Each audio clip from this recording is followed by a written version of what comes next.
Vamos começar então lendo a palavra de Deus no Salmo de número 46, o versículo 7. Salmo 46, o verso 7. Ou melhor, nós lemos do verso 1 até o verso 7. Então vamos voltar a nossa leitura do verso 1 ao verso de número 7. Deus é o nosso refúgio e fortaleza, o socorro bem presente nas tribulações.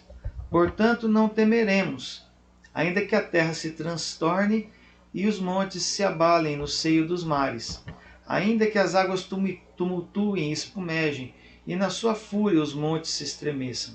Há um rio, cujas correntes alegram a cidade de Deus, o santuário das moradas do Altíssimo. Deus está no meio dela, jamais será abalada.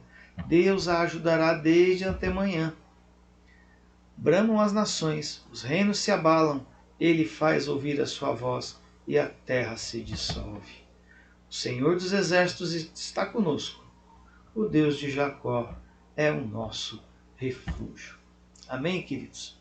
Com certeza, o Senhor Deus está conosco. O Deus de Jacó é o nosso refúgio. Eu vou pedir para os irmãos curvarem suas cabeças em atitude de oração e vamos clamar, pedir a presença do Senhor e a bênção do Senhor para cada vida. A vida de cada irmão, de cada irmã, cada um daqueles que estão passando pelo seu dia a dia, por lutas, por dificuldades. Oremos ao Senhor. Senhor Deus e Pai, colocamos diante de Ti a vida dos Teus servos, Senhor. Cada um dos irmãos, Senhor, tem passado no seu dia a dia por lutas, por tribulações, por dificuldades. Colocamos diante de Ti, Senhor, as suas vidas. Clamamos, ó Deus, que Tu estejas cuidando, perdoando, renovando a fé, renovando a esperança, perdoando os nossos pecados. Ó Senhor, temos passado por lutas e tribulações nestes dias, Senhor. Cada um dos Teus filhos, Senhor. Muitos, ó Deus, na sua casa, na sua família, no seu lar. Outros, Senhor, em pessoas próximas de si.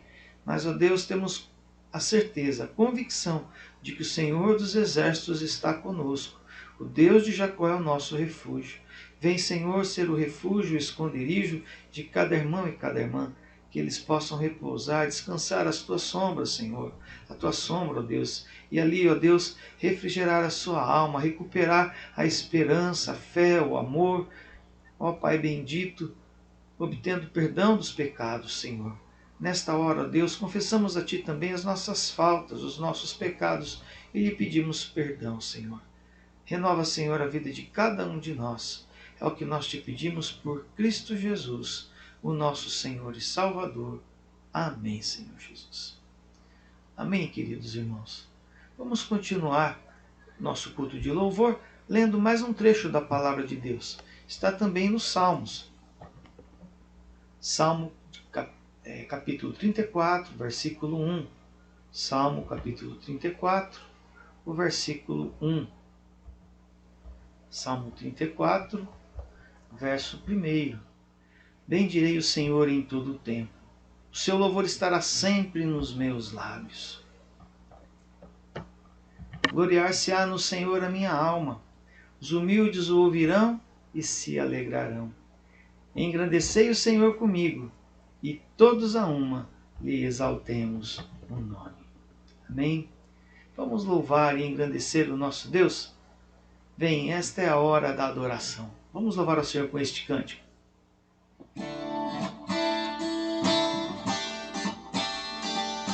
Vem, esta é a hora da adoração. Vem, dar a Ele teu coração. Vem, assim como estás para adorar.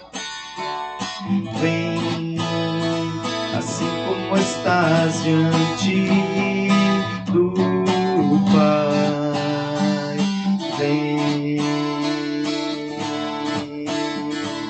toda língua confessará ao Senhor, todo joelho se dobrará, mas aquele que a te escolher, um tesouro maior terá.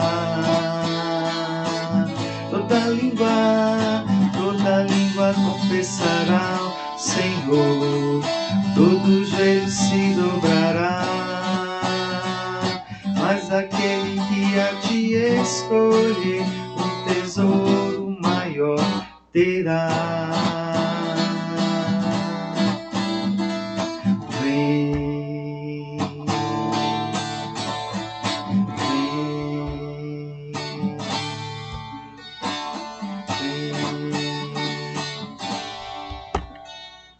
vem, esta é a hora da adoração.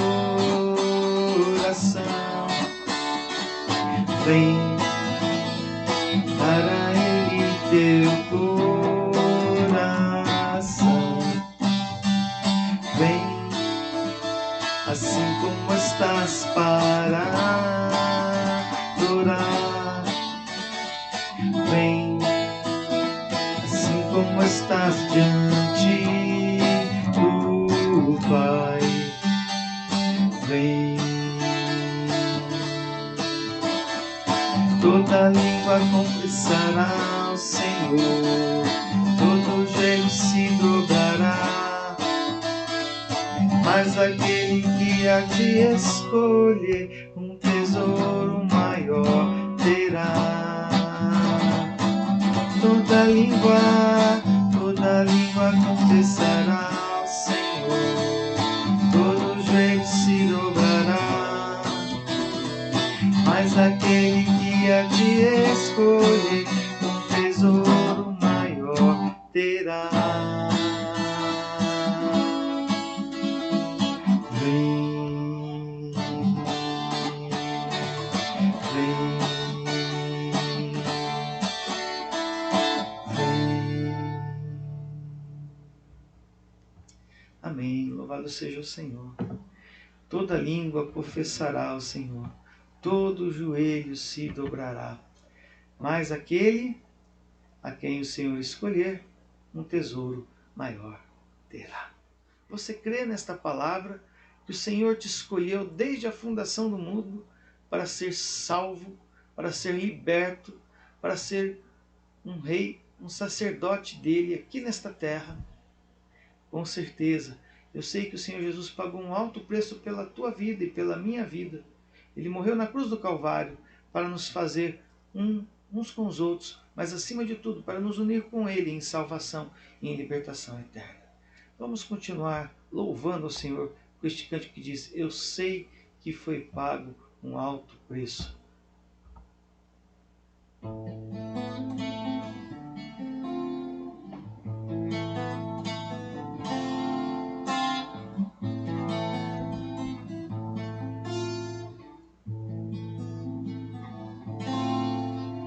Eu sei que foi pago um alto preço para que contigo eu fosse um meu irmão. Quando Jesus derramou sua vida, Ele pensava em ti, Ele pensava em mim, pensava em nós. Eu sei que foi pago um alto preço para que contigo eu fosse um meu irmão.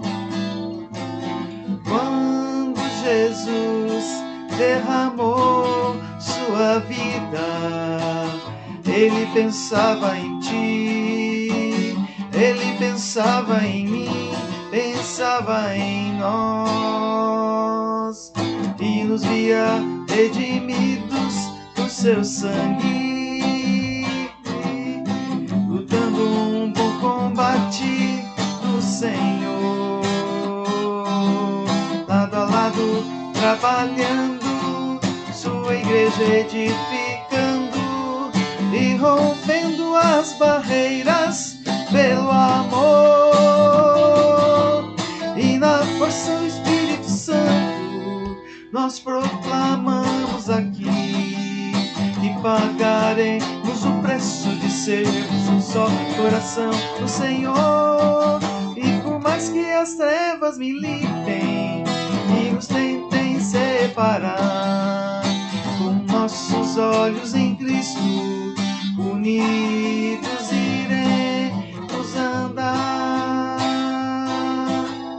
e na força do Espírito Santo nós proclamamos aqui e pagaremos o preço de sermos um só coração no Senhor.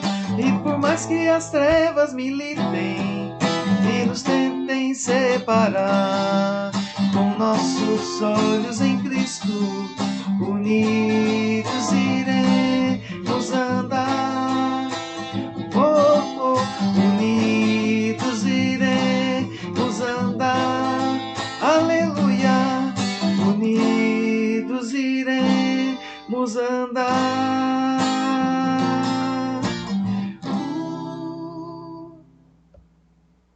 Glórias a Ti, Senhor. Nós Te adoramos, ó Deus, nesta hora e glorificamos na beleza da Tua santidade. Venha, ó Deus, nesta hora, tocar em cada coração, Senhor, levando-nos a estar unidos na Tua presença, Senhor.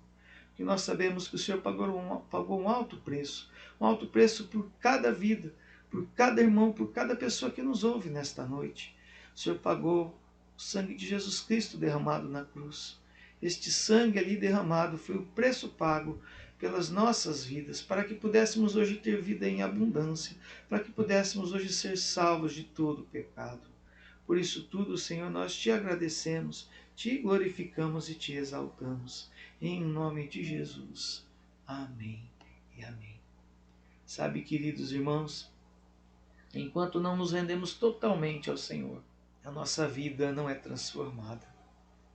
Muitas pessoas passam por lutas e tribulações, e isso é o normal da vida. Entretanto, há algumas lutas que dizem, que nos declaram, pela forma com a qual nós passamos, que está faltando uma entrega plena da nossa vida.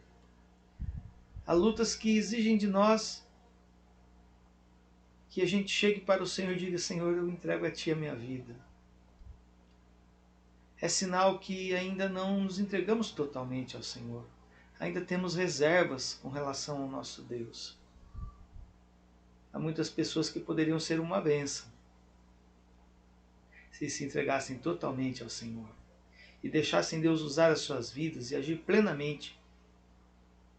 Muitos estão lutando com suas próprias forças, batalhando dentro da igreja ou às vezes até fora dela, lutando e tentando se salvar, se libertar das suas dificuldades, das suas lutas.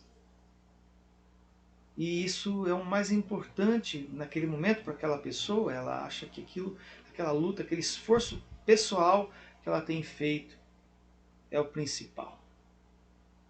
Mas o Senhor quer te salvar sem que você precise fazer nada por isso. A palavra de Deus diz que isso é a graça de Deus. A salvação é pela graça de Deus. Entretanto, você precisa entregar tudo ao Senhor. Entregar os teus preconceitos, os teus problemas, os teus medos. Você precisa entregar ao Senhor os teus conceitos e valores. Você precisa entregar ao Senhor também as tuas preocupações, o cuidado excessivo de si mesmo e dos outros, porque às vezes a gente acha que pode cuidar de tudo e de todos e dar conta de tudo. E de fato só o Senhor Jesus pode cuidar. Portanto, eu quero entoar este hino com você que diz assim: tudo entregarei. Então, se na tua vida você tem servido ao Senhor Jesus Cristo com reservas, se tem área da tua vida que você tem reservado para si próprio, para a sua própria glória, para o teu próprio louvor, você precisa deixar tudo isso no altar de Deus e entregar tudo para o Senhor. Porque o Senhor só vai poder usar a tua vida completamente, plenamente, quando tudo estiver depositado nas mãos do Senhor.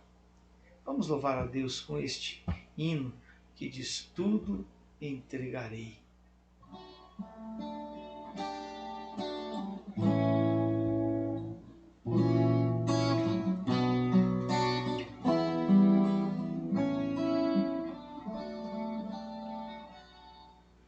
Tudo a Ti, Jesus, entrego,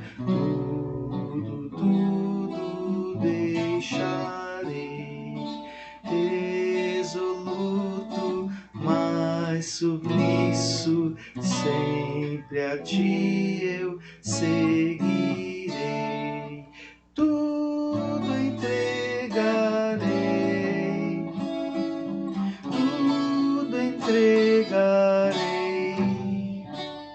Sim, por ti, Jesus bendito, tudo deixarei. Tudo a ti, Jesus, entrego tudo quanto é meu Senhor. Tudo, tudo, Cristo amado, deixarei por teu amor. Tudo entregarei, tudo entregarei.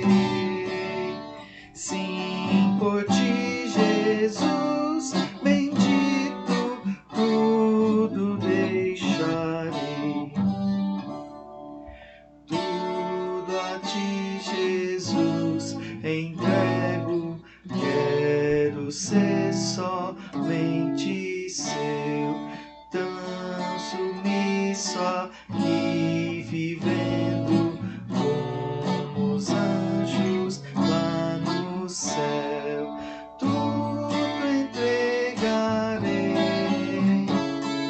tudo entregarei. Sim, por ti, Jesus bendito, tudo deixarei. Amém. Louvado seja o nome do Senhor. Tudo a ti, Jesus, entrego. Oh, eu sinto teu amor transformar a minha vida e meu coração, Senhor. Tudo entregarei, tudo entregarei. Sim, por ti, Jesus bendito, tudo deixarei. Glórias ao Senhor. Amém. Eu espero realmente, meu amado, minha amada irmã, que você tenha depositado todos os teus problemas e as tuas preocupações nas mãos do Senhor. Só o Senhor pode fazer a obra. Só o Senhor pode cuidar da tua vida. Muitas vezes assumimos, e é natural aqui neste mundo, que a sociedade cobra isso da gente, que a gente assuma conta das coisas como se nós fôssemos o Todo-Poderoso, como se fôssemos deuses. E de fato ninguém é Deus. Ninguém tem condições de cuidar da sua vida como Deus cuida. Que nós possamos ter consciência disso, entregar nas mãos do Senhor as nossas vidas todos os dias e deixar o Senhor usar e trabalhar na nossa vida e dirigir a nossa vida. Ao passo que muitas vezes ficamos pensando que estamos no controle de tudo e basta um incidente, algum acidente acontecer para ficarmos frustrados e descobrirmos que não temos o controle de nada. De fato, deveríamos reconhecer antes que não temos o controle de nada e que o Senhor tem o controle de tudo e que Ele transforme as nossas vidas. Amém? Vamos continuar louvando ao Senhor com um cântico que diz: Jesus Cristo mudou o meu viver. Jesus Cristo mudou o meu viver. Amém?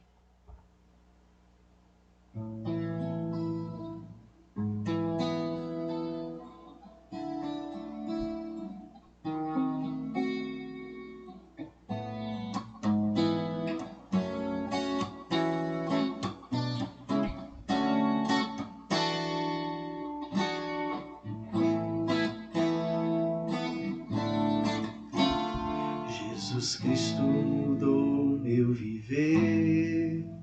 Jesus Cristo mudou meu viver. É a luz que ilumina meu ser. Sim, Jesus Cristo mudou meu viver. Diferente hoje é o meu coração. Diferente hoje é o meu coração. Cristo deu-me paz e perdão. Sim, diferente hoje é o meu coração.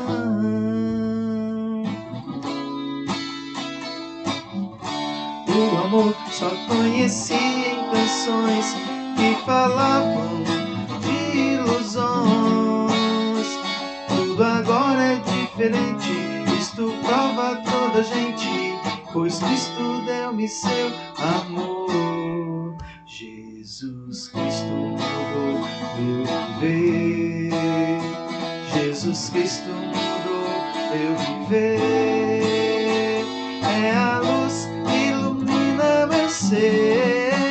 Sim, Jesus Cristo mudou meu viver. Diferente meu coração. Diferente hoje é o meu coração. Cristo deu-me paz e perdão. Sim, diferente hoje é o meu coração.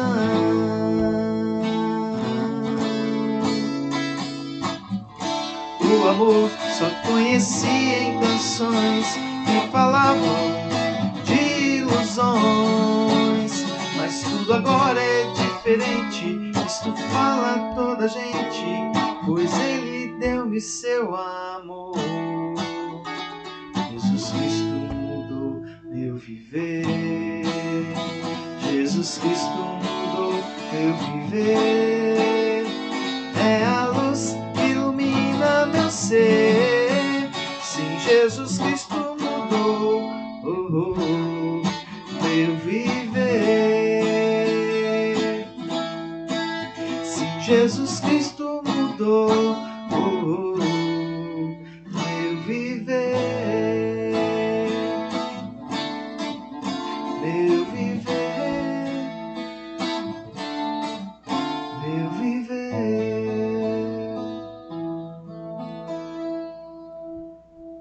Glórias ao Senhor. Louvado seja o nome do Senhor. Amém, queridos. São Lucas, capítulo de número 15, do versículo 11 em diante. A palavra do Senhor diz assim: continuou. Certo homem tinha 2 filhos. O mais moço deles disse ao pai: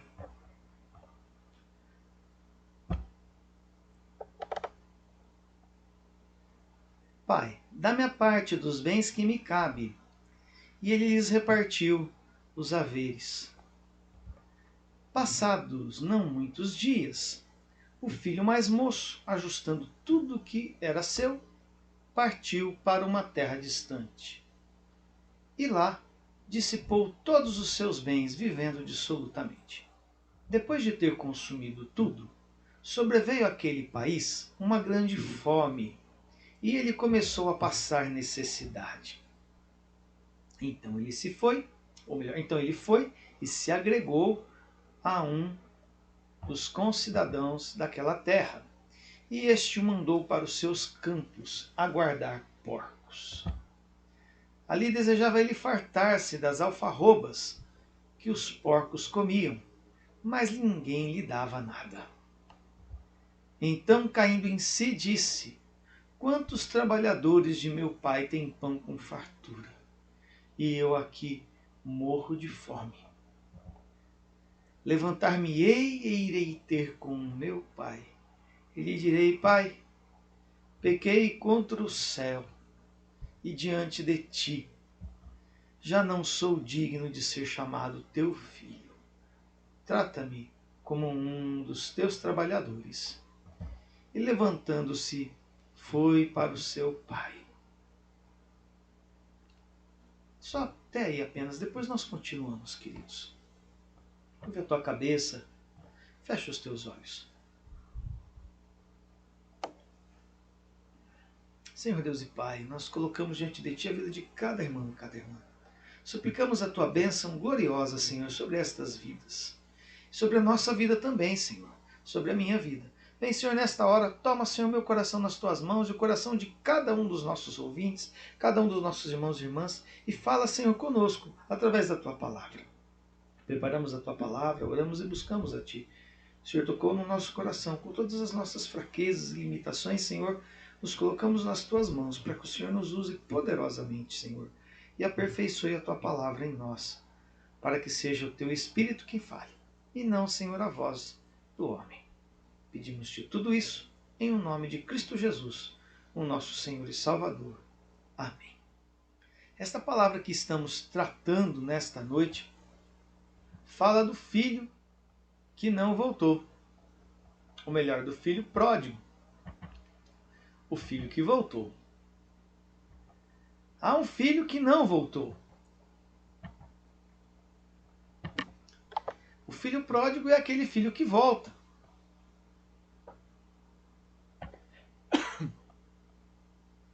Peço perdão aos irmãos, um pouquinho de tosse. Nós paramos no verso 20 e diz assim: E levantando-se foi para seu pai. Vinha ele ainda longe quando seu pai o avistou, e compadecido dele, o abraçou e beijou. E o filho lhe disse: Pai, pequei contra o céu e diante de ti, já não sou digno de ser chamado teu filho. O pai, porém, disse aos seus servos: Trazei depressa a melhor roupa, vestiu, pondo-lhe um anel no dedo e sandálias nos pés.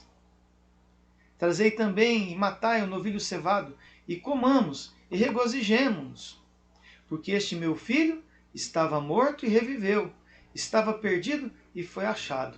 E começaram a regozijar-se. Eu queria parar um pouquinho aqui neste versículo, e gostaria que você sublinhasse este versículo de número 24. Este versículo é a base principal da palavra que queremos partilhar com vocês nesta noite. Ele diz assim: Porque este meu filho estava morto e reviveu, estava perdido e foi achado, e começaram a regozijar-se. A parábola do filho pródigo, meus irmãos, é um gênero literário. Quando a gente vai estudar a Bíblia, nós estudamos ela como uma fórmula literária. E eu quero declarar aos irmãos algo maravilhoso, extraordinário. Quando a gente estuda a palavra de Deus, e especialmente as parábolas, que esse gênero literário, ele é único e exclusivo da palavra de Deus. Antes da existência da parábola na Bíblia, não existiam parábolas. As pessoas tentam, de todos os modos, os estudiosos, os cientistas, os pesquisadores na área de texto, na área literária, tentam descobrir semelhanças entre as parábolas de Jesus e outras histórias. Mas as parábolas de Jesus não existem semelhança com nenhuma outra história. A mais próxima história em semelhança a uma parábola de Jesus está na própria Bíblia. É a parábola que o profeta Natan conta para Davi, quando vai falar para ele, revelar para ele o caso do adultério que Davi cometeu. E vai falar sobre a morte do filhinho que Davi toma por esposa, depois de ele ter adulterado, né? Que ela vai perder. Então, quando o profeta Natan chega para Davi e conta para ele, né, o que aconteceu, ele conta uma parábola, uma história de um homem, um homem rico, um agricultor, que olha para a ovelha de um outro, né, e ele se apropria da ovelha do outro. E naquele momento Davi fica revoltado e pergunta: quem é esse homem? Porque foi injusto ele se apropriar de algo alheio, de algo que era de outra pessoa. E o profeta Natan diz: é você. Então essa fórmula que Natan usa para contar para Davi e que desperta em Davi uma reação, é aquilo mais próximo que tem com as parábolas de Jesus. Mas não é igual. Ainda é diferente, porque as parábolas de Jesus trazem um ensino positivo. E no caso da parábola que Natan conta para Davi, ela é, na verdade, carregada de um dizer profético e traz em si uma condenação. Muitas parábolas têm sempre uma condenação, mas tem também um momento de absolução. um momento de vitória, um momento e um objetivo de ensino. As parábolas de Jesus em si, o principal objetivo delas é ensinar, é orientar o povo de Deus. Então, se alguém quer conhecer um método de ensino de Jesus, precisa estudar as parábolas. Todos os métodos de ensino que vieram depois precisaram se render a este método de ensino de Jesus, que é o contar parábolas. A parábola do filho pródigo, ela tem uma característica especial. Ela traz em si o que a gente chama de dois clímax, ou duplo clímax. O primeiro clímax é nesse encontro do filho pródigo com o pai. E o segundo clímax, o segundo ponto alto da parábola, é quando o irmão mais velho vê a festa na casa e retorna. Nós ainda não chegamos na leitura desta parte no texto, mas nós chegaremos lá. Então esta parábola com um duplo clímax, com dois momentos de ensinamento fortes e importantes, fala para o filho mais moço e fala para o filho mais velho. Esta palavra de Deus fala conosco, cristãos, conosco, crentes em Cristo Jesus. Sejamos nós mais jovens e afoitos e agitados, ou sejamos nós mais velhos. E ela trata com os nossos dilemas, com as nossas questões, com as nossas dúvidas, com as nossas dificuldades. Mas o principal elemento da parábola é o amor do pai pelo filho. E eu quero convidar você a mergulhar nesse trecho da parábola do filho pródigo e se colocar no lugar de um dos dois filhos, de qualquer um deles, ou de ambos. Num primeiro momento, coloque-se no lugar do filho mais moço, do mais jovem, e no segundo momento, no lugar do filho mais velho. É interessante a gente ter o estudo da palavra com o texto original aqui neste lugar, porque a palavra, o mais moço aqui, nesse trecho, é neóteros. Neo é novo, teros é aquele, o filho mais novo. Tem o mais velho. Ou desculpem, o filho é uios. É uios neóteros. E tem o uios presbíteros. O presbítero é o mais velho.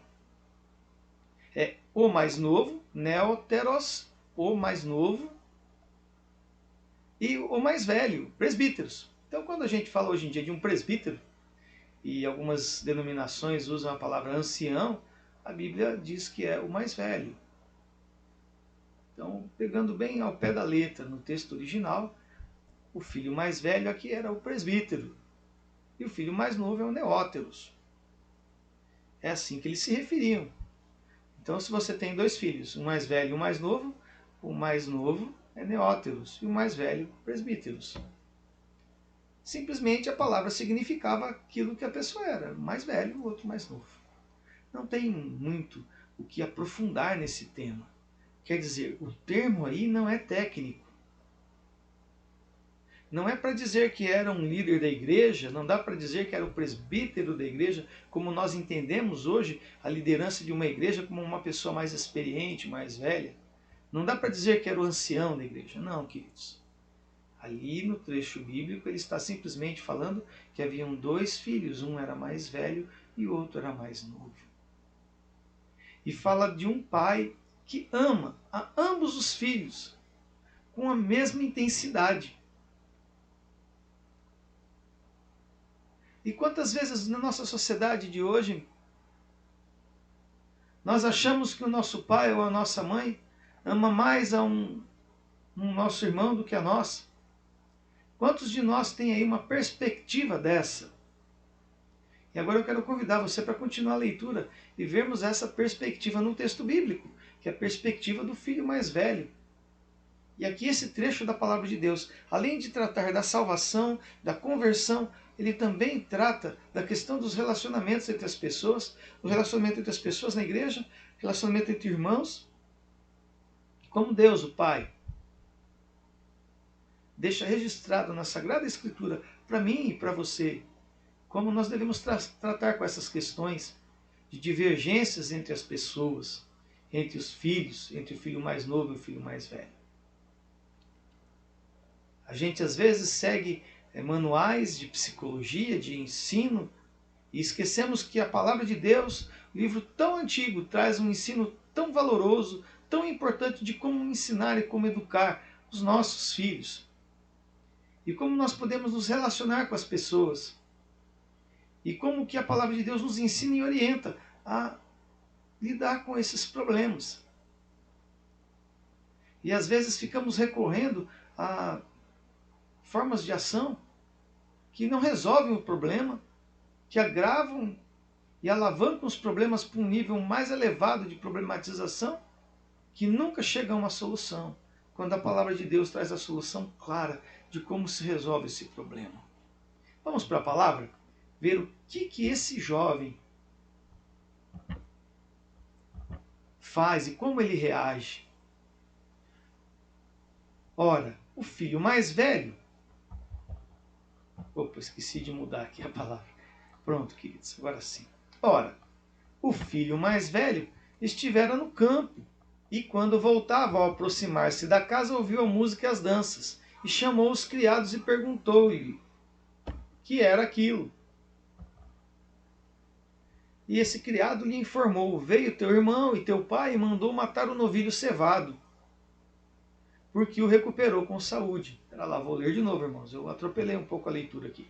E ele informou: veio teu irmão e teu pai mandou matar o novilho cevado, porque o recuperou com saúde. Ele se indignou e não queria entrar. Saindo, porém, o pai procurava conciliá-lo. Mas ele respondeu a seu pai: há tantos anos te sirvo, sem jamais transgredir uma ordem tua, e nunca me deste um cabrito sequer para alegrar-me com meus amigos. Vindo, porém, esse teu filho, que desperdiçou os teus bens com meretrizes, tu mandaste matar para ele o novilho cevado. Então lhe respondeu o pai: meu filho, tu sempre estás comigo. Tudo o que é meu é teu. Entretanto, era preciso que nos regozijássemos e nos alegrássemos, porque este teu irmão estava morto e reviveu. Estava perdido e foi achado. Amados irmãos, veja como que a palavra do Senhor trata da questão. Não é fato que às vezes chega uma pessoa diferente no nosso meio, na igreja, e essa pessoa chega e começa a crescer e galgar vagas, espaços e lugares, e alguém mais antigo fica: poxa vida, aquele lugar ali era meu, ou aquele novilho cevado era meu, era para eu comemorar com os meus amigos. Eu não queria nem um novilho, eu só queria um cabritinho. E o pai foi matar logo o novilho cevado com esse cabra safado que chegou agora no meio do jogo, no meio do campeonato. Às vezes a gente tem um comportamento bem egoísta. A sociedade de hoje em dia coloca um nome nesse ato de você estar se importando com a felicidade do outro, com a vitória do outro. Quando o outro vence, a gente ser empático com a vida do outro, né? Com a outra pessoa. A gente fala muito de solidariedade na igreja. A palavra de Deus coloca de um modo bem simples: chorai com os que choram, alegrai-vos com os que se alegram. Era a hora daquele filho mais velho se alegrar porque o seu irmão estava praticamente morto. Fisicamente estava vivo, mas espiritualmente o filho mais novo estava morto e reviveu. A questão toda aqui é uma questão mais espiritual do que física. E nos parece que o filho mais velho está com os olhos mais voltados para as questões físicas, materiais. A preocupação com o seu próprio direito. Ah, é meu direito. Será que eu não tenho direito nem a um cabrito? E o pai responde a essa questão do filho mais velho ao falar sobre o seu direito a um cabrito. O pai responde: filho, você sempre está comigo. Tudo que é meu é teu. O fato, irmãos, é que às vezes nós que estamos convivendo na igreja o tempo todo, temos tudo diante das mãos de Deus. Tudo que é meu é teu, diz o Senhor para mim e para você. E nós muitas vezes nos abstemos do novilho cevado ou do cabritinho e ficamos choramingando quando Deus abençoa outra pessoa. Nós precisamos ter uma atitude de entrega ao Senhor total. Precisamos entregar essas nossas angústias, essas nossas preocupações, essas nossas dores. E deixar o Deus remover isso tudo do nosso coração.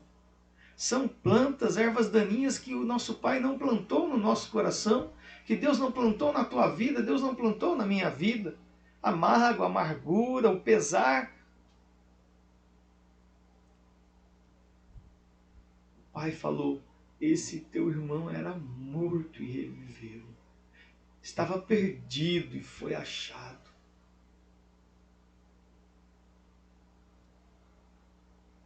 Em outras palavras, o Pai está dizendo: olha o valor que ele tem. Olha o valor que ele tem.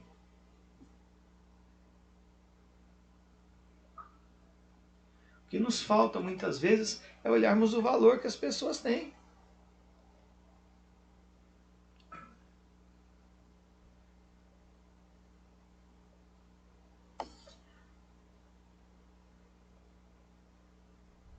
Seja uma pessoa que está chegando dentro da igreja, ou uma pessoa que está há muito tempo dentro da igreja. Veja o valor que essa pessoa tem.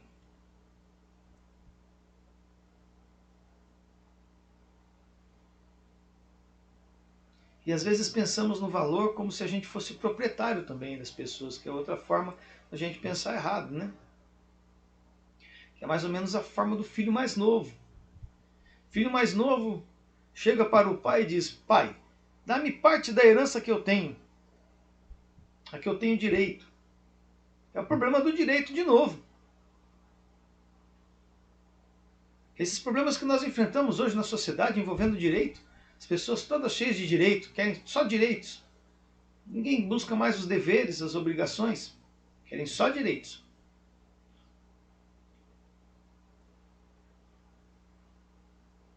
Entretanto, ninguém vê o direito do outro. Vem só o seu direito particular, pessoal, de forma egoística. O mais moço pede o seu direito. O meu direito é o direito à herança. E realmente, ele poderia gozar a herança, mas deveria esperar o pai morrer.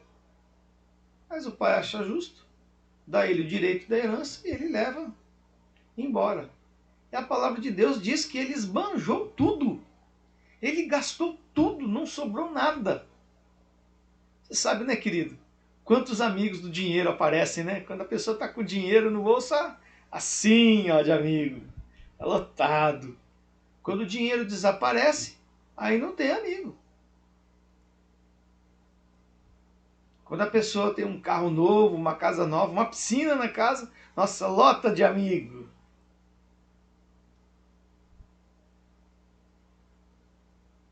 Mas quando a pessoa não está bem, está mal de saúde, desagrada, já ninguém mais quer ficar perto. Todo mundo se afasta e quer ficar, cada um atrás de outro amigo. Porque de fato não eram amigos. Estavam atrás de interesses. Interesses econômicos, interesses financeiros. Então, para a gente entender tudo isso que estava aí acontecendo, são questões que vinham circundando a vida daqueles servos de Deus naquele tempo. A falta de amigos, falta de sinceridade, que é amigos do dinheiro são amigos falsos. E essa falta de sinceridade trouxe aquele filho pródigo que ele se aproximou de pessoas que não eram adequadas e perdeu tudo. Falando deste modo, parece uma história simples. Mas essa história que Jesus contou, a parábola, este estilo de ensino, tem o objetivo de nos orientar para uma realidade espiritual. Era assim que Jesus ensinava. E esse objetivo de Jesus de nos orientar a uma realidade espiritual e mais profunda, Jesus está dizendo que aquele jovem estava na casa do pai antes e se afastou da casa do pai, indo para um mundão e desperdiçando ali todos os seus bens. De fato, está falando de servos e homens e mulheres de Deus, de pessoas que sirvam ao Senhor e que porventura tenham convivido com Deus, com a palavra do Senhor, tenham crescido diante do Evangelho e tenham por algum motivo falado, não, eu vou viver a minha vida, eu acho que eu dou conta de andar, viver, respirar, cuidar, trabalhar, administrar as minhas coisas. Mas chega no meio do caminho, a pessoa começa a perder. E quantas pessoas que tinham casa, família, marido, mulher, filhos, ao se afastar de Deus e andar por esse mundo, vão perdendo. Perdendo o marido, perdendo a mulher, perdendo os filhos, porque está afastado de Deus, está distante do Senhor. Aquele jovem se afastou da casa do pai e foi perdendo e desperdiçando tudo o que tinha. Talvez seja a realidade da tua vida, talvez seja a realidade da vida de alguém que você conhece, ou talvez você tenha passado por situações já assim e se restaurou com o pai. Eu quero convidar você a ir para o versículo de número 18, aí de Lucas 15. E a palavra de Deus diz assim, Lucas capítulo 15, o versículo de número 18. O jovem diz, levantar-me-ei e irei ter com meu pai, e direi, pai, pequei contra o céu e diante de ti. Às vezes a pessoa chega numa situação tão grave, tão intensa, que ela não tem para onde ir. E nós muitas vezes começamos a pensar que a gente dá conta e a gente continua insistindo, e pode ser que a gente esteja cavando um buraco tão fundo quanto este jovem cavou. Mas eu quero dizer para você, em nome de Jesus, que não importa o que você esteja vivendo ou fazendo, se você já perdeu tudo, ou não perdeu tudo, talvez esteja numa fase onde você está perdendo, ou você talvez tenha perdido, está correndo atrás de recuperar e não está conseguindo, e talvez por isso você fique irritado ou irritada e acabe descontando nas pessoas que estão em volta a você. Talvez seja a hora de você parar com tudo que você está fazendo e se voltar para o Senhor, como este jovem fez. E aqui o primeiro tópico do sermão está aqui. Aqui é o primeiro pulo do gato, vamos chamar assim, né? O primeiro tópico do sermão, o primeiro passo que você precisaria dar para sair desse problema, dessa dificuldade que você está vivendo, é o arrependimento. Sem arrependimento não tem como a pessoa voltar para Deus. A gente ouve tanta gente na sociedade falando, eu não me arrependo de nada do que eu fiz. Meus queridos, no reino dos céus é totalmente diferente. É necessário arrepender-se do que fez de errado. Sem arrependimento não se consegue nada. A palavra de Deus fala que o jovem disse que iria tomar uma nova atitude. Ele fala assim, levantar-me-ei e irei ter com meu pai. Lhe direi, pai, pequei contra o céu e diante de ti. Ele tomou uma decisão. Falou, vou tomar uma atitude. E a minha atitude vai ser nova e diferente. Eu estava andando nessa direção, para longe do meu pai. Eu vou andar naquela outra direção, para perto do meu pai. Eu ia para lá, agora eu vou para cá. Estava indo para longe do meu pai, agora eu vou para perto do meu pai. Você precisa decidir e escolher ir para perto do nosso Pai Celestial, de Deus. E por mais que você decida escolher isso, você sabe que a tua decisão e a tua escolha, ela não é suficiente para que você chegue até o Pai. É necessário que o Pai venha a teu encontro. A palavra de Deus diz que o jovem vinha ao longe e o Pai estava esperando. E o Pai vai ao encontro dele. Isso mostra para nós que muitas vezes nós achamos que nós estamos indo para o Pai e é o Pai que está vindo até nós, nos buscando. Meu convite para você nesta noite é que você ouça a voz do Pai. Está buscando a tua vida e te chamando. Levante-se realmente, arrependa-se dos seus pecados, converta-se ao Senhor. Levante-se e volte para o Pai. A palavra conversão é voltar para trás. É volver na direção. É dar meia volta. De fato, aquele jovem arrepende-se do que estava vivendo, do que estava fazendo. Se arrependeu de tudo que havia feito de errado. Se vou voltar na casa do meu Pai. É uma nova atitude. É uma nova atitude. Levantar-me-ei e irei com o meu Pai. Ainda no verso 18, lhe direi: Pai, pequei contra o céu e diante de ti. Qual é a segunda coisa que este filho faz? Pequei contra o céu e diante de ti. Ele, além de se arrepender, ele confessa o seu pecado. Ele diz: eu pequei, Senhor. Ele não fica falando: são os meus amigos, as meretrizes, foi eles que fizeram. Não, ele diz: eu pequei. Eu pequei. O fato é que muitas vezes a gente fica apontando o dedo para os outros, ao invés de chegar e reconhecer diante de Deus que nós pecamos. Isso serve para cada pessoa. Se duas pessoas arrependidas se encontram, duas pessoas que arrependidas confessaram seus pecados ao Senhor, se encontram, a ação é assim: olha, eu pequei contra Deus. Eu falo: não, eu pequei. Não, ambos nós pecamos. Mas quando uma pessoa chega arrependida e a outra não, diz assim: eu pequei. O outro fala: é mesmo, você é errado mesmo. Aí nós vemos que não há arrependimento de uma das pessoas. Mas aqui a palavra de Deus está falando que essa confissão de pecado era em relação ao Pai. E este Pai aqui representa, simboliza o Pai que está nos céus, o nosso Deus Todo-Poderoso. Então, meus queridos e amados irmãos, nós precisamos sim, em primeiro lugar, de arrependimento. Em segundo lugar, confissão de pecados. Reconhecimento que o que nós fizemos foi iniquidade.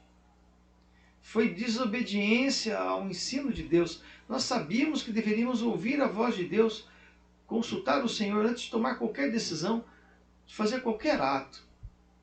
E não fizemos. Em terceiro lugar, vamos voltar lá para o texto, versículo de número 19. Já não sou digno de ser chamado teu filho. Trata-me como um dos teus trabalhadores. Ele sabia que ele não merecia a herança, que ele não tinha mais direito. A coisa mais maravilhosa é quando a gente chega para a conversão diante de Deus é a gente entregar os nossos direitos nas mãos do Senhor. Ele chega e fala: Pai, eu não mereço mais a herança. Trata-me como um dos teus empregados, como um dos teus trabalhadores. Se eu fosse só um empregado na casa do meu pai, que maravilhoso seria, como eu seria feliz. O empregado na casa do meu pai não quer comer nem a comida do porco, ele tem comida de primeira. Ali ele queria se satisfazer com a comida que os porcos comiam e não podia. As alfarrobas, que o texto bíblico fala, é um tipo de fruta que se dava aos porcos, que não era para ser humano comer. Não é agradável, não é gostoso comer. Não corresponde com aquela lavagem que a gente fala hoje em dia, que o pessoal, tem gente que ainda trata porco com lavagem. Mas você imagina quanta coisa gostosa o empregado comia na casa do pai dele, né, e ele ali não podia comer nada. Queria comer a comida do porco e não podia. Imagina a miséria. Talvez, meu querido, meu amado irmão, você esteja vivendo uma circunstância onde você quer comer e quer se alimentar e não pode, não tem com que se alimentar. Esse momento que nós estamos vivendo, que nós estamos passando, o filho pródigo também passou. Diz que veio fome naquela terra. Veio um momento difícil. Nós estamos vendo que há pessoas passando dificuldades nesse momento. O nosso momento não é de fome, é de pandemia. Mas é um momento de dificuldade também. E naquele momento, aquele jovem entregou tudo para Deus. Não sou digno de ser chamado teu filho. Trata-me como um dos teus trabalhadores, como um dos teus empregados. E aqui eu queria fazer uma pequena pausa para ir ao Novo Testamento, em Romanos capítulo 1, verso 1, onde o apóstolo Paulo diz assim: Paulo, servo de Jesus Cristo, chamado para ser apóstolo, separado para o Evangelho de Deus. E fez a expressão servo de Jesus Cristo. Aquele jovem volta para a sua casa para ser servo, para ser empregado, para ser escravo, para ser trabalhador. Que para alguns era como ser um escravo. Será que nós estamos realmente dispostos a voltar para a casa do Pai? Se nós tivermos perdido toda a nossa herança, tivéssemos esbanjado e desperdiçado tudo? A situação era tão difícil que ele dizia no seu coração: se eu voltar e for só um empregado na casa do meu pai, tá bom demais, se me aceitarem. Se me aceitarem. Mas para você, meu querido irmão, minha querida irmã, você que é um crente que está afastado do Evangelho, ou talvez você esteja dentro da igreja, e você se sente assim afastado do Evangelho, mesmo congregando na igreja. O apóstolo Paulo, nós lemos ali em Romanos, ele se auto-intitulava como servo de Jesus Cristo. O filho pródigo fala: se eu for um servo, um escravo, um empregado na casa do meu pai, eu já estou satisfeito. Talvez a gente devesse ter essa consciência, que é a consciência daquele que entrega totalmente sua vida para Jesus. Uma entrega total da sua vida para Jesus demanda deixar de lado os seus conceitos, seus preconceitos, suas ambições, suas decisões pessoais, para que Jesus decida por você. E a palavra de Deus declara que aquele jovem, levantando-se, foi. Vamos voltar lá para o nosso texto de São Lucas, capítulo 15, versículo 20. E levantando-se, foi. Eu queria que você fixasse bem nessa expressão, foi. Ele estava determinado a ir. Ele não determinou nada para Deus, nem para ninguém. Ele determinou para si mesmo, para a sua vida: eu vou. E ele foi. Se há alguém que precisa de determinação, somos nós. Temos muita facilidade para falar e dificuldade para ir. E precisaríamos ir mais de acordo com a vontade de Deus. Ah, se nós andássemos de acordo com o que o Senhor nos pede, nos manda e nos diz, como a nossa vida seria outra. O Senhor quer que a tua vida seja diferente. E aqui apresenta-se a conversão. Levantando-se, foi para o seu pai. Ele realmente converte, muda de caminho. Vinha ele ainda longe, quando o pai o avistou, e compadecido, correndo, o abraçou e beijou. O pai não estava sem fazer nada. Ele aguardava o retorno do filho. E quando ele vê o filho, ele não espera que o filho chegue, ele vai ao encontro desse filho. E ao ir ao encontro do seu filho, encontrando no meio do caminho, o abraça e beija. A gente não sabe que estado que ele estava. A gente sabe que ele saiu de trás de uma manada de porcos. Com certeza não estava cheirando bem. Todo sujo, andado muitos quilômetros a pé, com certeza, para chegar na casa do seu pai, arrependido, confessar os pecados, sujo daquele jeito, imundo fisicamente, moralmente imundo também, porque se contaminou com meretrizes, se contaminou distribuindo o seu dinheiro, toda espécie de coisa errada, e agora ele precisa fazer uma entrega total para o seu pai. Eu quero ser um empregado, um servo na casa do meu pai. Ele vem: pai, eu pequei. Pai, eu pequei. Ele vem até o pai e diz, e o filho lhe disse: pai, pequei contra o céu e diante de ti. Já não sou digno de ser chamado teu filho. Eu e você precisamos chegar para nosso Deus e Pai e falar: nós pecamos, Senhor. Devemos ter essa disposição todos os dias. Reservamos isso para algum culto especial, algum momento especial na nossa vida. Mas deveríamos diariamente falar: Senhor, pecamos. Perdoa, Senhor. perdoa-os. O pai, porém, disse aos seus servos: trazei depressa a melhor roupa, vestiu, ponde-lhe um anel no dedo e sandálias nos pés. Verso 23 agora. Trazei também e matai o novilho cevado. Comamos e regozijemos.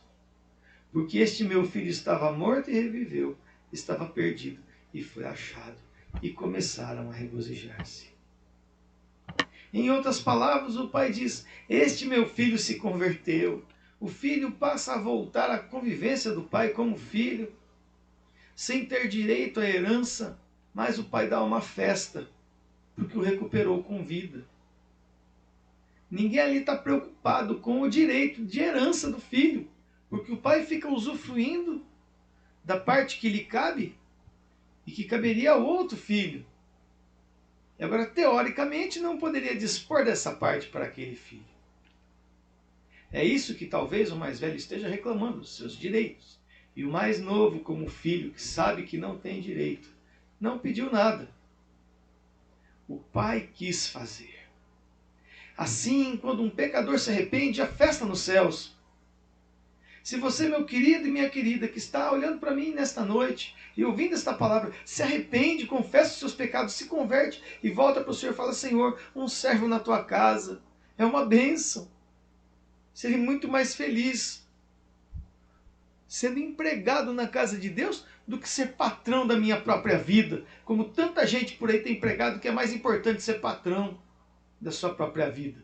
E aqui esse jovem sabia bem que ser um servo na casa do pai vale muito mais do que ser dono do próprio nariz. E ele entrega tudo para o Senhor. E é recebido com a festa, toma um banho, é lavado por fora e é limpo por dentro. A alma dele está limpa de todo pecado, ele está arrependido, está leve. Quantas vezes você ficou com a tua alma leve? Quantas vezes você ficou com a tua alma arrependido? Quantas vezes você achou mais importante, melhor ser um servo do que ser dono do próprio nariz? Quantas vezes você chegou para Deus e reconheceu e disse: Deus, eu quero te servir. Eu não aguento mais essa vida que eu estou levando, achando que eu sei tudo e eu não consigo dar conta da minha vida. Sabe, meu amado irmão, minha amada irmã, talvez você esteja se colocando no lugar do irmão mais novo, o filho mais novo, o Ios Neóteros, o filho mais novo. E agora eu queria falar com você, que tem um comportamento igual do filho mais velho, que olha o teu irmão, que fez muita coisa errada na vida, e quando se arrepende volta para casa, sem pedir nada para o pai faz uma festa porque está contente. Eu gostaria que você olhasse e lembrasse que tanto o filho mais novo quanto o filho mais velho têm pecados e precisam do perdão desses pecados. E o mais velho quer direitos também. Oh, eu queria tanto um novilho cevado, queria um cabritinho, o senhor nem um cabritinho me deu. Que atitude ingrata do filho mais velho. O pai podia falar: você foi ingrato comigo. Poderia se justificar e discutir com ele. Ele não discute com o filho mais velho. Ele simplesmente diz assim: filho, tudo que é meu é teu. Não é fato que muitas vezes tudo que é do nosso pai é nosso? Nós estamos dentro da igreja, convivemos como servos de Deus e não usufruímos das bênçãos que o Senhor Deus tem nos dado. Deus nos concede dons e talentos, habilidade para administrar para uns, para outros habilidade para tocar, para outros habilidade para tocar, para cantar, para dirigir, para outras habilidade para se relacionar com as pessoas. E o que nós fazemos com isso que Deus nos deu? Nós costumamos usar benefício próprio, ao invés de usar para o dom para a edificação do corpo, da igreja de Cristo, para a edificação das pessoas. A palavra de Deus diz que os dons que nós recebemos são para edificação mútua. Nós queremos que os outros façam isso. Nós mesmos não. Por isso que está cheio de gente dando de dedo nos outros. Então você tem que fazer isso, mas a própria pessoa não faz. Às vezes o outro já está fazendo isso há muito tempo e a própria pessoa acha que não está suficiente ainda. Quantas pessoas hoje, quantos de nós hoje estão precisando se entregar mais a Deus, estão precisando se entregar e festejar com o seu irmão, ou que estava morto e reviveu, ou que estava perdido e foi achado. Quantos de nós estão precisando ser solidários com o irmão, se solidarizar com a alegria do irmão que não era convertido, que não era arrependido, estava convivendo na igreja, estava próximo ao Pai, mas se afastou do Pai, e ao retornar, ao invés de nós comemorarmos, o que acabamos por fazer é aquilo que o mais velho faz. Acabamos por discriminar. Isso eu quero dizer, irmãos, que acontece em todo lugar. Não é só dentro da igreja. Acontece no teu trabalho, nos teus estudos, na tua escola, na tua faculdade, no seminário. Quem estuda para ser pastor, para ser padre, para ser teólogo, vai passar por essa circunstância. Acontece no seminário teológico também. Acontece na faculdade de teologia. Acontece na igreja, acontece na família. A gente precisa estar atento, porque Deus quer que você tenha uma vida transformada, uma vida renovada, uma vida vitoriosa. E eu estou aqui nesta noite para falar que você precisa se levantar e ir. Ir para os braços do Pai. E falar para o nosso Deus e Pai: Pai, eu preciso de uma nova vida. Eu não tenho condições de ser chamado teu filho. E aí, quando a gente chega na presença do Pai, é isso que acontece. Este meu filho estava morto e reviveu. Estava perdido e foi achado. E começaram a regozijar-se. Alegria no céu. Regozijo e alegria. Quero orar por você, para que você reconheça os teus pecados, as tuas falhas. Não é fácil. Porque há pessoas que pensam que em um determinado momento, quando a gente está passando por alguma dificuldade, que é naquele momento só que tem que reconhecer. Tem que reconhecer sempre. Quando tudo aparentemente está bem, você tem que continuar reconhecendo tuas falhas e teus pecados todos os dias. Aí, de repente, quando tudo está ruim, se você fazia isso sempre e continua fazendo, o Senhor continua agindo na tua vida, você está próximo do Senhor. O Senhor continua te abençoando. O problema é que há pessoas que acham que você talvez não faça isso. E de repente você está orando e fazendo isso todos os dias. Se você está orando e fazendo isso todos os dias, tenho certeza que você não vai agir igual ao irmão mais velho. E nem vai agir igual ao irmão mais novo. Que você vai estar nos braços do Pai o tempo todo já. O meu pedido para você é que você curva a tua cabeça, feche os teus olhos. Se você é o filho mais novo ou é o filho mais velho e você não tem estado nos braços do Pai, você precisa de arrependimento, de confissão de pecados, de uma entrega total da tua vida nas mãos do Senhor e por fim precisa de conversão, de uma nova vida. Eu quero te dizer que o Senhor te dá nova vida nesta noite. Você vai agora orar comigo, vai confessar os teus pecados, se arrepender, vai entregar toda a sua vida nas mãos do Senhor, e o Senhor vai mudar a tua vida, você vai ser convertido ao Senhor. Fecha os teus olhos. Senhor Deus e Pai Todo-Poderoso, Criador dos céus e da terra, colocamos diante de Ti a vida dos nossos irmãos, das nossas irmãs. E te pedimos, Senhor, que o Senhor venha ao seu encontro. Esses que estão confessando os seus pecados arrependidos nesta hora. Quero, junto com eles, ó Pai, solidariamente dar as mãos pela fé e dizer que pecamos contra Ti, Senhor, todos os dias. E deveríamos e devemos dobrar nossos joelhos diariamente, confessar-Te os nossos pecados e arrependidos, Senhor. Voltar à Tua presença e nos entregarmos totalmente a Ti, para que o Senhor transforme a nossa vida, para que tudo aquilo que não provém de Ti, o Senhor arranque com raiz e tudo do nosso coração. Seja mágoa, amargura, pesar, tristeza, angústia. Qualquer coisa que nos impeça de louvar e de Te seguir adequadamente. E que nós possamos também perdoar o nosso próximo. Vem Espírito Santo de Deus nesta hora. E toque em cada mente, em cada coração. Porque nós não podemos fazer isso, Senhor. É só o Espírito Santo que pode. Ó Espírito, faz esta obra, Senhor, curando vidas, transformando, renovando a esperança, perdoando os pecados em nome de Jesus Cristo e, acima de tudo, Senhor, aqueles que se entregaram totalmente a Ti, converte-os, transforma-os, Senhor, para a honra e glória do Teu nome. Declaramos, Senhor, nesta hora que o Senhor vai estar adentrando este coração, esta casa, este lar, este homem, esta mulher que vinha passando por angústias, por dificuldades, com temores. O Senhor vai estar vindo ao encontro deles nesta noite e transformando de um filho pródigo num servo de Cristo. Senhor, transforma cada vida, o que nós te pedimos em nome de Jesus. Agora, Senhor, fica com os teus filhos e continua abençoando o culto desta noite. Em nome de Jesus. Amém e amém. Amém, queridos? Eu quero, em nome do Senhor Jesus, convidar você que tenha os elementos da Santa Ceia na tua casa a participar conosco da ceia do Senhor. Antes de participarmos, eu quero entoar um hino. Eu não consegui aqui colocar o hino ainda na transparência, mas vamos louvar o Senhor com esse hino que diz: ó Jesus, ó vera Páscoa. Eu vou estar entoando e depois de entoar o hino, nós vamos participar.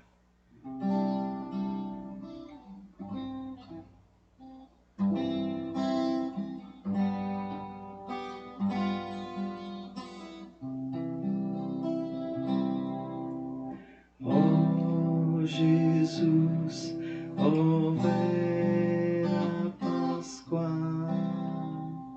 suspirada dos antigos, ó Cordeiro eterno e meio, digna-te assistir aqui. Eu vou parar nessa primeira estrofe e vou falar os dizeres da ceia. O Senhor Jesus tomou o pão e, depois de ter dado graças, o partiu e disse: tomai e comei, este é o meu corpo que é partido por vós.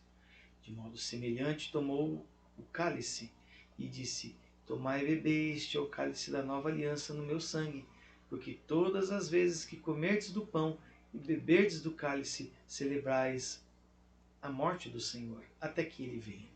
Fazei isto em memória de mim, diz o Senhor. Amém? Então eu vou entoar a outra estrofe que fala sobre o pão. Jesus, ó pão divino, pela fé te apropriamos, és nas almas o alimento que sustenta o nosso amor. Vamos pegar o pão e partir? E pegou o pão e o partiu.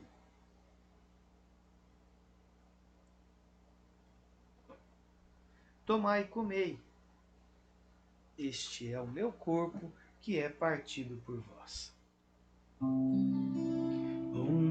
Jesus, ó vinho puro,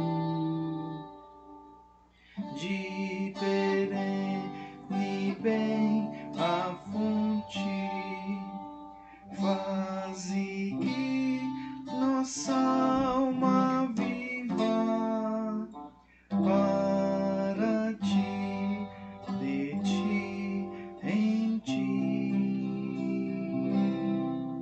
De modo semelhante, o Senhor pegou o vinho, o cálice da nova aliança, disse: tomai e bebei, este é o meu sangue, que é vertido, que é derramado por vós. Tomai e bebei. Oremos. Senhor Deus e Pai Todo-Poderoso, nós declaramos, Senhor, a Tua bênção sobre a vida de cada irmão e cada irmã. Declaramos que estão abençoados, Senhor, os Teus filhos e as Tuas filhas que estão participando desta ceia nesta hora. Os elementos da ceia abençoados. O pão, o suco da uva estão abençoados em nome de Jesus. Cada vida, cada alma abençoada em nome de Jesus. Porque não é o pão material ou o suco da uva material que nos trazem a presença de Jesus, eles são símbolos, são sinais de que o Senhor Jesus está presente hoje em cada casa, em cada lar, em cada coração, curando, libertando, transformando. Nesta noite, Senhor, invade cada coração e reaviva, Senhor, o compromisso da Tua obra, Senhor, com cada alma, cada vida. É o que nós te pedimos, ó Deus, em nome de Jesus Cristo. E que esses Teus filhos, ó Pai, que têm se sentido abatidos, cabisbaixos, têm se sentido muitas vezes derrotados pelo inimigo. Muitos o inimigo tem acusado, dado de dedo na cara, Senhor. Que o Senhor possa, ó Deus, mostrar que o Senhor está no controle de toda circunstância.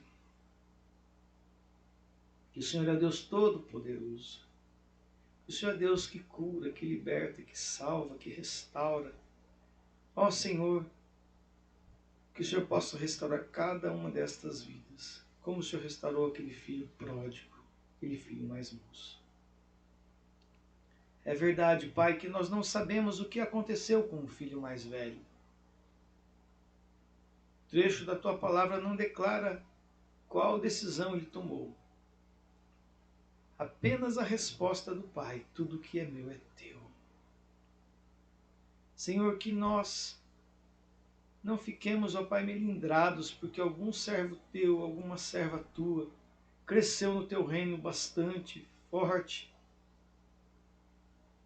se tornou um servo magnífico, pregador da tua palavra, majestoso,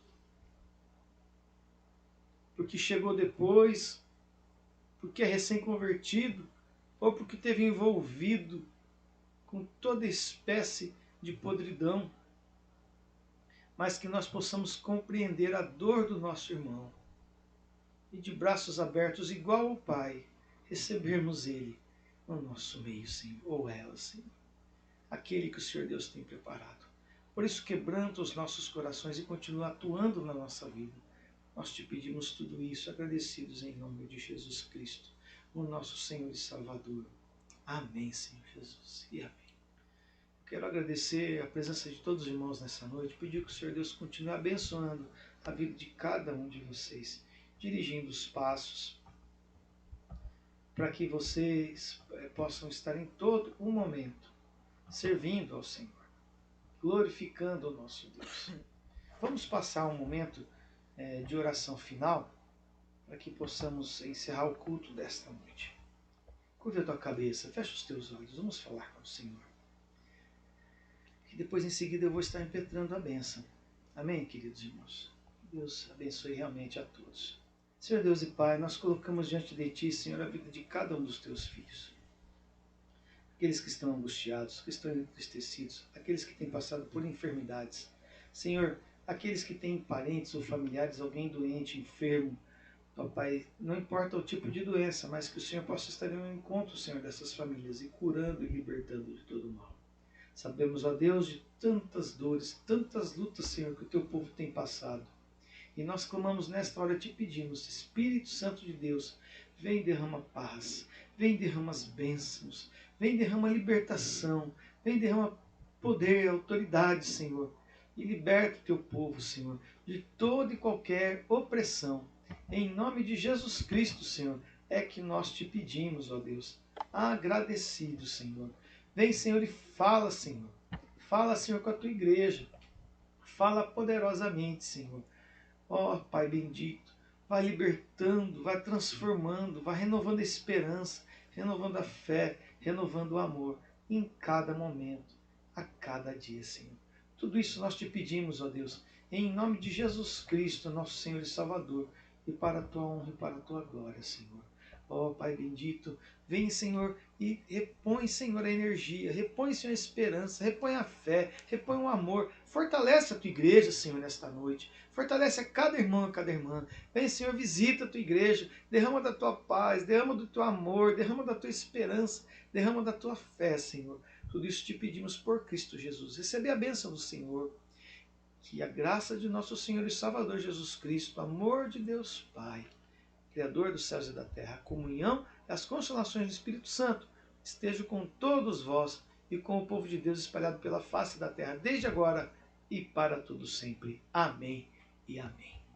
Amém, queridos? Que Deus abençoe a todos vocês em nome de Jesus Cristo. Nós vamos estar agora encerrando o culto desta noite. Nosso desejo é a gente poder em breve se encontrar e continuar servindo ao nosso Deus em nome de Jesus Cristo. Eu quero encerrar entoando aquele Amém Tríplice que a gente cantava alguns anos atrás na igreja, né? Eu estou lembrando um pouco desses cânticos antigos, né? E um pouco é por causa dessas questões de direitos autorais que a gente não pode publicar na internet sem ter os direitos autorais. Algum desses cânticos antigos já tem os direitos autorais vinculados ao inário da nossa igreja. A gente vai estar procurando sempre entoar esses cânticos, porque são importantes e a letra também é maravilhosa e traz uma mensagem importante.